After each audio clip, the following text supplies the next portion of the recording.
അമ്മ അസോസിയേഷൻ്റെ തെരഞ്ഞെടുപ്പ് ഈ വരുന്ന ആഗസ്റ്റ് 15-ാം തീയതി നടത്താനാണ് ഇപ്പോൾ തീരുമാനിച്ചിരിക്കുന്നത്. നിരവധി പേര് പത്രിക സമർപ്പിച്ചിട്ടുണ്ട്. കഴിഞ്ഞ ദിവസമാണ് പത്രികാ സമർപ്പണത്തിൻ്റെ അവസാന ദിവസം. ഇനി അതിൻ്റെ സൂക്ഷ്മ പരിശോധനയും കാര്യങ്ങളൊക്കെ കഴിഞ്ഞിട്ട് 31-ാം തീയതി വരെ പത്രിക പിൻവലിക്കാനുള്ള അവസരമുണ്ട്. പത്രിക തള്ളാനുള്ളത് തള്ളിക്കളയുകയും ചെയ്യാം. ഇവ ആരൊക്കെയാണ് മത്സരരംഗത്തുള്ളത്? തീർച്ചയായും അമ്മയുടെ മത്സരം കടുക്കുമെന്നാണ് ഇപ്രാവശ്യം അറിയാൻ കഴിയുന്നത്. തെരഞ്ഞെടുപ്പിൽ മത്സരിക്കാൻ 74 പേരാണ് പത്രിക നൽകിയത്. അപ്പോൾ ഇതിന് അകത്തും ഇത്തരത്തിൽ അധികാരമോഹമുള്ളവർ ഇത്രയും പേർ ഉണ്ട് എന്നുള്ളതാണ് നമുക്ക് മനസ്സിലാക്കാൻ കഴിയുന്നത്. വനിതകളടക്കം പ്രസിഡന്റ് സ്ഥാനത്തേക്ക് 6 പേരാണ് പത്രിക നൽകിയത്. അതിൽ ഈ മാസം 31-ന് ശേഷമേ പാനലുകളുടെ പൂർണ്ണ വിവരം ലഭ്യമാവുകയുള്ളൂ. ഓഗസ്റ്റ് 15-ന് കൊച്ചിയിലാണ് തെരഞ്ഞെടുപ്പ് നടക്കുന്നത്. പ്രസിഡന്റ് സ്ഥാനത്തേക്ക് ജഗദീഷാണ് ഏറ്റവും ശക്തനായ സ്ഥാനാർത്ഥി എന്ന് പറയുന്നത്. ജഗദീഷ് തന്നെയാണ്. ജഗദീഷ് പണ്ട് ഇവിടെ പത്തനാപുരത്ത് ഗണേഷ് കുമാറിനെതിരെ മത്സരിച്ചിരുന്നു. കോൺഗ്രസിൻ്റെ സ്ഥാനാർത്ഥിയായിട്ടായിരുന്നു അന്ന് അദ്ദേഹം മത്സരിച്ചത്. അദ്ദേഹത്തിന് ഇത്തരത്തിലുള്ള ഈ പാർലമെൻ്ററി രംഗത്തുള്ള പരിചയമുണ്ട്. അതോടൊപ്പം തന്നെ ഒരു ക്ലീൻ ഇമേജ് ഉള്ളൊരു വ്യക്തിയാണ്. നല്ല ക്വാളിഫൈഡ് ആണ് അദ്ദേഹം. അതുമാത്രമല്ല സിനിമാ രംഗത്ത് വളരെ വർഷങ്ങളായി യുവത്വം കാത്തു സൂക്ഷിച്ചുകൊണ്ട് നല്ല കഥാപാത്രങ്ങൾ നായകനായും പ്രതിനായകനായും സൈഡ് റോളുകളും എല്ലാ റോളുകളിലും ശോഭിച്ച ഒരു വളരെ ക്ലീൻ ഇമേജ് ഉള്ളൊരു വ്യക്തിയാണ്. ഭാര്യയെ നന്നായി സ്നേഹിച്ചിരുന്ന, മറ്റ് അലിഗേഷൻസ് ഒന്നുമില്ലാത്ത ഒരു നല്ല വ്യക്തിത്വമാണ് അദ്ദേഹം. ജഗദീഷാണ് ഒരു സ്ട്രോങ് പ്രസിഡന്റ് എന്ന രീതിയിൽ മത്സരിക്കുന്നത്. പിന്നൊന്ന് ശ്വേതാ മേനോനാണ്. നമുക്കറിയാം ശ്വേതാ മേനോൻ നിലപാടുകളിലൂടെ ഒരുപാട് പ്രശസ്തയാണ്. അവർ സ്വന്തം പ്രസവം പോലും ഒരു സിനിമയ്ക്ക് വേണ്ടി കാണിച്ചു. അപ്പോൾ അത്തരത്തിൽ ഒരു നിലപാടുള്ള ഒരു സ്ത്രീയാണ് ശ്വേതാ മേനോൻ. പിന്നെ രവീന്ദ്രൻ എന്ന് പറയുമ്പോൾ നമ്മൾ പപ്പയുടെ സ്വന്തം അപ്പൂസ് എന്ന ചിത്രത്തിൽ മമ്മൂട്ടിയുടെ വില്ലനായി അഭിനയിച്ച രവീന്ദ്രൻ പിന്നീട് സിനിമയിൽ അത്ര സജീവമല്ല, എങ്കിലും ഇത്തരത്തിലുള്ള പരിപാടികളിലൊക്കെ അദ്ദേഹത്തിൻ്റെ സാന്നിധ്യം നമുക്ക് കാണാം.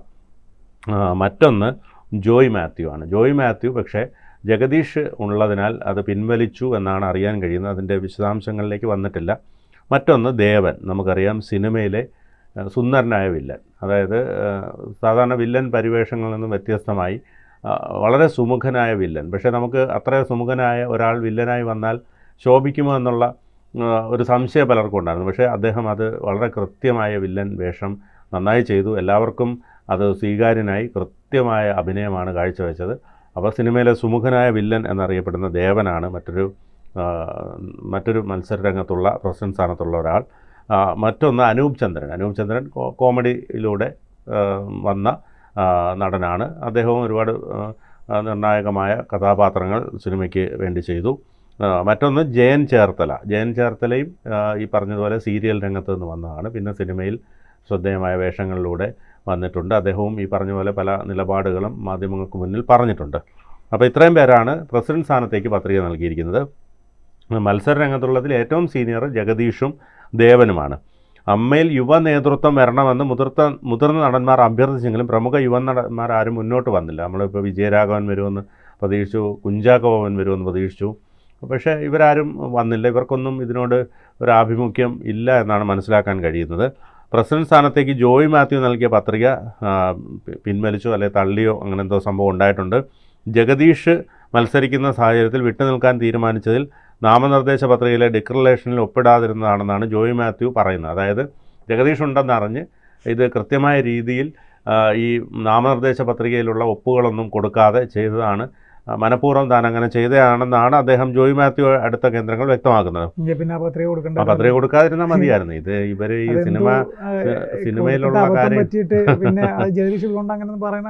എന്താണെന്ന് അറിയില്ല. എന്തായാലും എക്സിക്യൂട്ടീവ് കമ്മിറ്റിയിലേക്കുള്ള ജോയ് മാത്യുവിൻ്റെ പത്രിക സ്വീകരിച്ചിട്ടുണ്ട്, അതിലൊപ്പിട്ടിട്ടുണ്ട്. അപ്പോൾ വൈസ് പ്രസിഡന്റ് സ്ഥാനത്തേക്ക് ആശ അരവിന്ദ്, ലക്ഷ്മി പ്രിയ, നവ്യ നായർ, കുക്കു പരമേശ്വരൻ എന്നിവർ, അതായത് നാസർ ലത്തീഫ്, ഉണ്ണി ശിവപാൽ എന്നിവരാണ് പത്രിക നൽകിയിരിക്കുന്നത്. 4 പേര് വനിതകൾ. അതെ. അതോടൊപ്പം തന്നെ ജോയിൻറ്റ് സെക്രട്ടറി സ്ഥാനത്തേക്ക് അൻസിബ, ജയൻ ചേർത്തല അതിലും കൊടുത്തിട്ടുണ്ട്. അനൂപ് ചന്ദ്രൻ എന്നിവരും പത്രിക നൽകിയിട്ടുണ്ട്. ചിലപ്പോൾ ഇവർ വേറെ ഏതെങ്കിലും നിന്നും പിൻവലിക്കാൻ സാധ്യതയുണ്ട്. അതുകൊണ്ടാണ് 2 സ്ഥാനങ്ങളിലേക്ക് കൊടുത്തിരിക്കുന്നത്. താരസംഘടന അമ്മ ഭാരവാഹികളുടെ തെരഞ്ഞെടുപ്പ് ഇക്കുറി കടുക്കുമെന്ന് ഉറപ്പാണ്. കാരണം ഇത്രയും പേര് വന്നപ്പോൾ സ്വാഭാവികമായിട്ടും തെരഞ്ഞെടുപ്പ് വലിയ രീതിയിൽ കടുക്കും. സരയു, വിനു മോഹൻ, ടിനി ടോം, അനന്യ, കൈലാഷ് തുടങ്ങിയവരും വിവിധ സ്ഥാനങ്ങളിലേക്ക് മത്സരിക്കുന്നുണ്ട്. അനൂപ് ചന്ദ്രൻ, ജയൻ ചേർത്തല, രവീന്ദ്രൻ എന്നിവർ എല്ലാ സ്ഥാനങ്ങളിലേക്കും പത്രിക നൽകിയിട്ടുണ്ട്.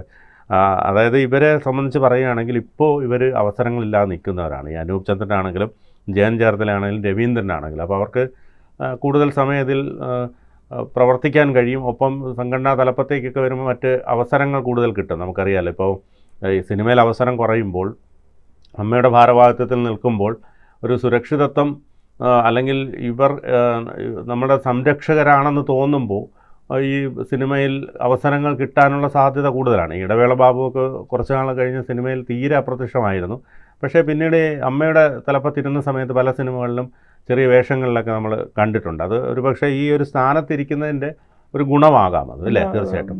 ഇടവേള ബാബു ഇപ്പോൾ ഇപ്രാവശ്യം മത്സരത്തിലില്ലേ? ഇല്ല, ഇതിൽ കൊടുത്ത ലിസ്റ്റിനകത്ത് ഇപ്പോൾ ഇല്ല. ഇടവേള ബാബു വരുമെന്നായിരുന്നു കേട്ടത്, കേട്ടിരുന്നു. ഇനിയിപ്പോൾ അത് എന്തൊക്കെയാണെന്നുള്ളത് നമുക്ക് അവിടെ നിന്ന് ലഭിക്കുന്ന വിവരങ്ങളാണ്. ഇതിനി പൂർണ്ണമാണോ എന്നുള്ളതൊക്കെ ഇനി കാണേണ്ടി വരും. കാരണം ഇനിയിപ്പോൾ നാമനിർദ്ദേശ പത്രിക സമർപ്പിക്കുന്ന അവസാന തീയതിയും പിൻവലിക്കാനുള്ള തീയതിയും കഴിഞ്ഞാലേ ഒരു വ്യക്തമായ ചിത്രം പുറത്തു വരത്തുള്ളൂ. അപ്പോൾ ഇതുവരെ കൊടുത്തിട്ടുള്ളതാണ് ഞാൻ പറഞ്ഞത്. അപ്പോൾ ഹേമ കമ്മിറ്റി റിപ്പോർട്ട് പുറത്തു വന്നതിനും സംഘടനയിലെ ഭരണസമിതി അംഗങ്ങൾക്കെതിരെ അടക്കം ലൈംഗിക പീഡന പരാതികൾ ഉയർന്നതിനും പിന്നാലെയാണ് അമ്മയുടെ നേതൃത്വം പിരിച്ചുവിട്ടത്. പ്രസിഡന്റ് സ്ഥാനത്ത് തുടരിൽ നിന്ന് കഴിഞ്ഞ പൊതുയോഗത്തിൽ മോഹൻലാൽ അറിയിച്ചതോടെയാണ് തെരഞ്ഞെടുപ്പിന് കളമൊരുങ്ങിയത്. പുതിയ സമിതിയെ തെരഞ്ഞെടുക്കുന്നതുവരെ അഡ്ഹോക് കമ്മിറ്റിയാണ് പ്രവർത്തനങ്ങൾക്ക് നേതൃത്വം നൽകുന്നത്. 32 വർഷത്തെ ചരിത്രത്തിൽ ഇത്രയും അധികം ആളുകൾ മത്സരിക്കാൻ വരുന്നത് ആദ്യമാണ്. 110 അഭിനേതാക്കളാണ് നിലവിൽ നാമനിർദ്ദേശ പത്രിക വാങ്ങിയിട്ടുള്ളത്. പിന്നെ ഇപ്പോൾ ഇതിനകത്ത് വേറൊരു കാര്യം എന്ന് പറഞ്ഞാൽ ഈ സിനിമയിലുള്ളവർ തന്നെയാണല്ലോ വോട്ട് ചെയ്യുന്നത്. അതുകൊണ്ട് ഇപ്പോൾ ആരോപണ വിധേയർ വന്നാലും അല്ലെങ്കിൽ ആരാണോ ഇവർക്ക് സ്വീകാര്യരായിട്ടുള്ളത് അവർക്ക് വോട്ട് ലഭിക്കും. അത് തർക്കമില്ലാത്ത കാര്യമാണ്. കാരണം ഈ പറഞ്ഞതുപോലെ അവർക്ക് ഇത്തരത്തിലുള്ള വിവാദങ്ങളൊന്നും സിനിമാക്കാരെ ബാധിക്കാറില്ല പൊതുവേ. പിന്നെ പൊതുസമൂഹമാണ് ഇപ്പോൾ ഈ പറഞ്ഞതുപോലെ ചലച്ചിത്ര അക്കാദമി ചെയർമാനായിരുന്ന രഞ്ജിത്തിനെതിരെയും സിദ്ദീഖിനെതിരെയും മുകേഷിനെതിരെയും ഒക്കെ പൊതുസമൂഹത്തിൽ നിന്ന് ഉയർന്നു വന്ന എതിർപ്പിൻ്റെ അടിസ്ഥാനത്തിലാണ് ഇങ്ങനെയൊക്കെയുള്ള തീരുമാനങ്ങൾ വന്നത്. ഇപ്പോൾ നമുക്കറിയാമല്ലോ, ഇപ്പോൾ ഈ പറഞ്ഞതുപോലെ മോഹൻലാൽ ഉൾപ്പെടെയുള്ളവരൊക്കെ രാജിവെച്ചത് എന്തുകൊണ്ടാണ്? ഇത്തരത്തിൽ കേരളീയ പൊതുസമൂഹത്തിൻ്റെ ഇടയിൽ നിന്ന് ഉയർന്നു വന്ന എതിർപ്പുകൾ ഒക്കെ മാനിച്ചുകൊണ്ടാണ് ഇവർ രാജിയിലേക്ക് പോയത്. അല്ലാതെ ഇവർ തമ്മിലുള്ള കെമിസ്ട്രിയിലൊന്നും ഒരു വ്യത്യാസവും വന്നിട്ടില്ല. അത് നമ്മൾ പലപ്പോഴും ശ്രദ്ധിച്ചറിയാം. ഇപ്പോൾ ഈ മുകേഷ് ആണെങ്കിലും സുരേഷ് ഗോപി ആണെങ്കിലും ജഗദീഷ് ആണെങ്കിലും ഇവരൊക്കെ ഇവരുടെ ഒരു കാര്യം വരുമ്പോൾ ഇവരെല്ലാവരും ഒറ്റക്കെട്ടായിട്ടാണ് നിൽക്കുന്നത്. ഇപ്പം സുരേഷ് ഗോപിയുടെ ഒരു വിഷയം വന്നോ മുകേഷ് കൂടെ നിന്നു, മുകേഷിൻ്റെ വിഷയം വന്നോ സുരേഷ് ഗോപി കൂടെ നിന്നു. അവിടെ മറ്റ് രാഷ്ട്രീയത്തിനൊന്നും അവിടെ പ്രസക്തിയില്ല. ഇവരെല്ലാം ആദ്യം മുതലേ സിനിമയിൽ ഒരു സഹോദരങ്ങളെപ്പോലെ അല്ലെങ്കിൽ അത്രയും ആത്മബന്ധമുള്ള ആൾക്കാരാണല്ലോ. സ്വാഭാവികമായും അവർ സിനിമയ്ക്ക് തന്നെയായിരിക്കും മുൻതൂക്കം കൊടുക്കുന്നത്. പിന്നീട് സിനിമയിൽ അവസരങ്ങൾ കുറയാം അല്ലെങ്കിൽ മറ്റൊരു തലത്തിലേക്ക് മാറാമെന്നതിൻ്റെ അടിസ്ഥാനത്തിലാണ് രാഷ്ട്രീയത്തിൽ വന്നത്. പക്ഷേ ആത്യന്തികമായി ഇവരുടെ എല്ലാം ഉള്ളിൽ സിനിമ തന്നെയാണുള്ളത്.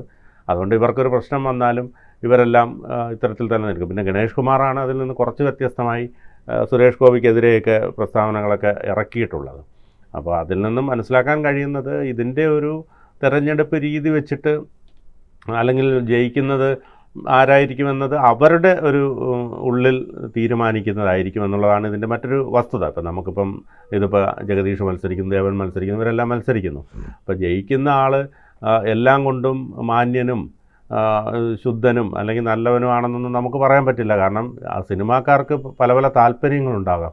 ഇപ്പോൾ ദിലീപ് വിഷയം വന്നപ്പോൾ പോലും ദിലീപിനെ ആർക്കും തള്ളിപ്പറയാൻ കഴിയില്ല. കാരണം ദിലീപ് മലയാള സിനിമയുടെ അത്ര ഒരു തലപ്പൊക്കത്തിൽ ഉള്ള ഒരു നടനാണ്, ഒപ്പം ബിസിനസ് വിദഗ്ധനാണ്. അപ്പോൾ ദിലീപിൻ്റെ ഈ വിഷയത്തിൽ ആർക്കും കയറി വലിയ പ്രതികരണങ്ങളൊന്നും നടത്താൻ പറ്റത്തില്ല. അതുകൊണ്ടല്ലേ WCC ഒക്കെ രൂപീകരിച്ചിട്ട് അതെല്ലാം വേണ്ടത്ര ശോഭിച്ചില്ല. അതുമാത്രമല്ല അതിലുള്ളവർ പലരും പുറത്തിറങ്ങി തങ്ങൾക്കിപ്പോൾ അവസരമില്ല എന്ന രീതിയിൽ പറയുന്നത്. അതുകൊണ്ട് ഈ സിനിമയ്ക്കകത്ത് നടക്കുന്ന, സിനിമാ ലോകത്ത് നടക്കുന്ന തെരഞ്ഞെടുപ്പും അതിൽ ഭാരവാഹികളായിട്ട് വരുന്നതും ഇപ്പോൾ കേരളീയ പൊതുസമൂഹത്തിന് ഇഷ്ടപ്പെട്ടവരോ അല്ലെങ്കിൽ മാന്യന്മാരോ ശുദ്ധഗതിക്കാരോ ആവണമെന്നൊന്നുമില്ല. പിന്നെ ഇത് കാണാം, ആര് ജയിക്കുമെന്ന് കാത്തിരുന്ന് കാണാം. പിന്നെ ജഗദീഷിനെയൊക്കെ പോലെ ഒരു ക്ലീൻ ഇമേജുള്ള ആൾ വന്നാൽ നല്ലതായിരിക്കും എന്ന് മാത്രമേ നമുക്ക് പറയാൻ കഴിയൂ. കൂടുതൽ വാർത്തകളും വിശേഷങ്ങളും നിങ്ങളിലേക്ക് എത്താൻ ABC മലയാളം സബ്സ്ക്രൈബ് ചെയ്യുക, ബെൽ ബട്ടണും അമർത്തുക.